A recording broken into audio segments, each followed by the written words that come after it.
Hey, hey, Hey, welcome to the Brian and Kristen podcast. I'm Brian, and I'm Kristen. and we are in the middle of June. What is today? June 22nd? June I think 23rd. so.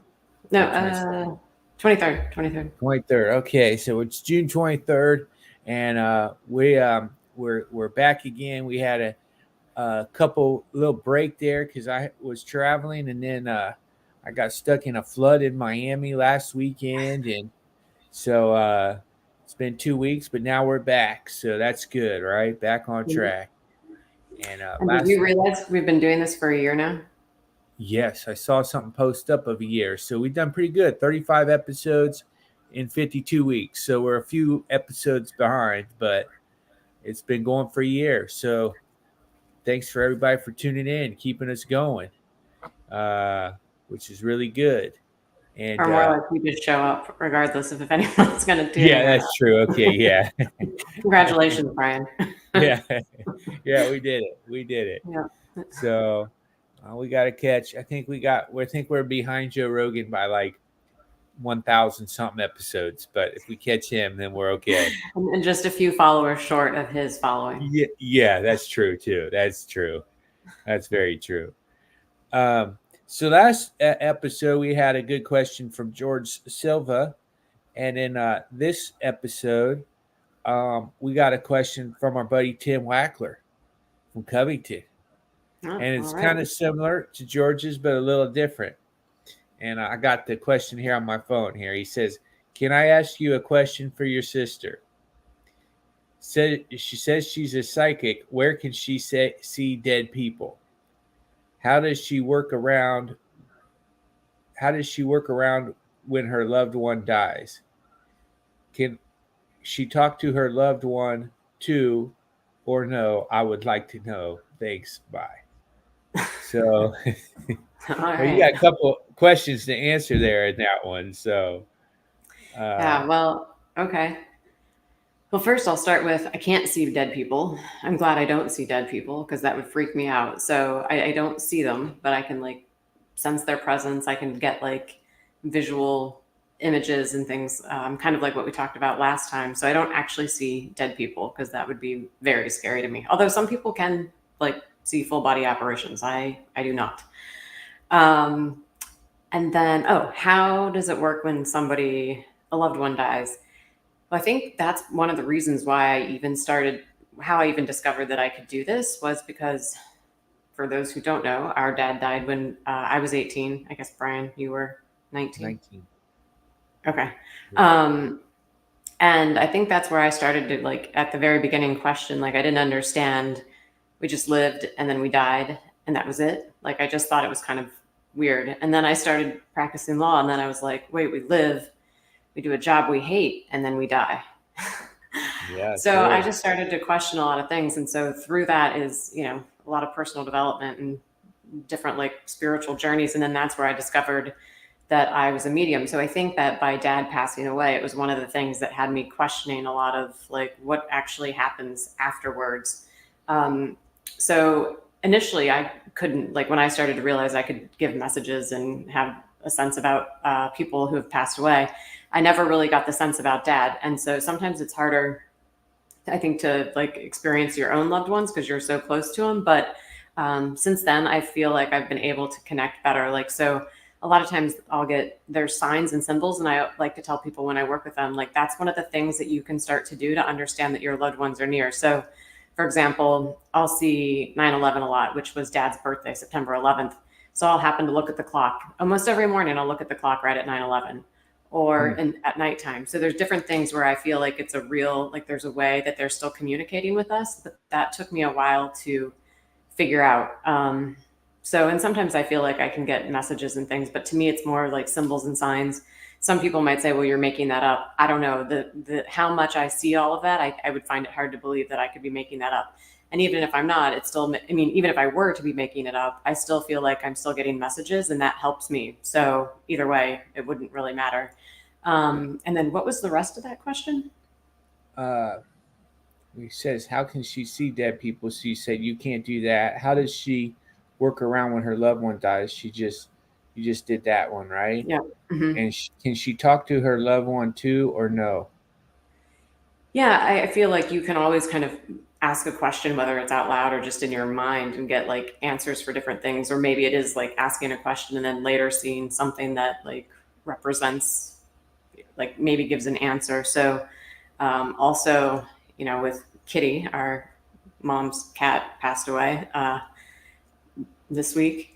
Who's And dead? yeah, and so that same day, the cat's name was Kitty. I was doing something where I was needed a testimonial, and I was going to my website, and I didn't remember that this woman had given me a testimonial, and her name was Kitty. And Wow. then, yeah, then I was like outside, like in St. Petersburg, and there was this giant mural, and it was a cat that looked like Kitty. And then I also pulled a tarot card, and I got the cat all in the same day that Kitty died. Wow.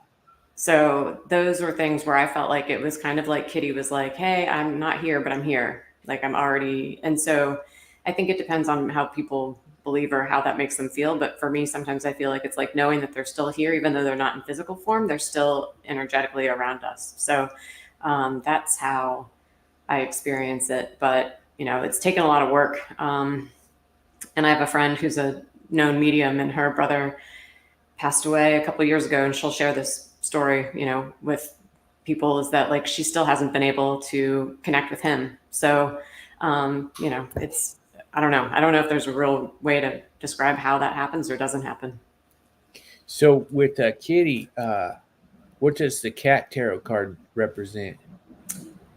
Um, Gosh, I forget what that one was. It was so spot on. Um, I don't even remember what that one was because it's a book. It's like an animal deck of tarot cards. But I have a whole bunch of tarot cards, and for whatever reason, I picked that animal one like that day. I'm always like, which one do I feel like I should use? And it was that one.